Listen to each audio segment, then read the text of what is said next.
சமீப காலமாக நாய்களின் தொல்லை அதிகரித்து வருகிறதுன்றதை நம்ம ஊடகங்கள் மூலிமா செய்திகள் யூடியூப் எல்லாத்துலேயுமே காட்டுறாங்க. எங்கே பார்த்தாலும் குழந்தைங்கள கடிச்சிடுச்சு, பெரியவங்கள ஓட கடிச்சிது. எல்லா ஸ்டேட்லேயும் தான் இருக்குது.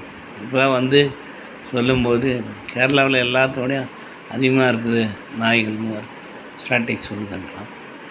அதே போல் தமிழ்நாட்டிலே நாய்கள் தொல்லை அதிகமாக தான் இருக்குது. நம்ம கண்கூட பார்க்குறோம்.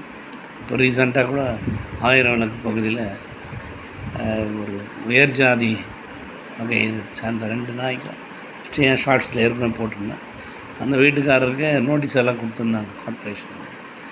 நாய்கள் தொல்லை இப்போ என்ன செல்ல நாய்களும் தெருகு நாய்களாக மாறுற அளவுக்கு சூழ்நிலை வந்துடுச்சுன்னா ஒரு குற்றச்சாட்டு வருது. ஏன்னா அந்த அளவுக்கு இருக்குது நாய்.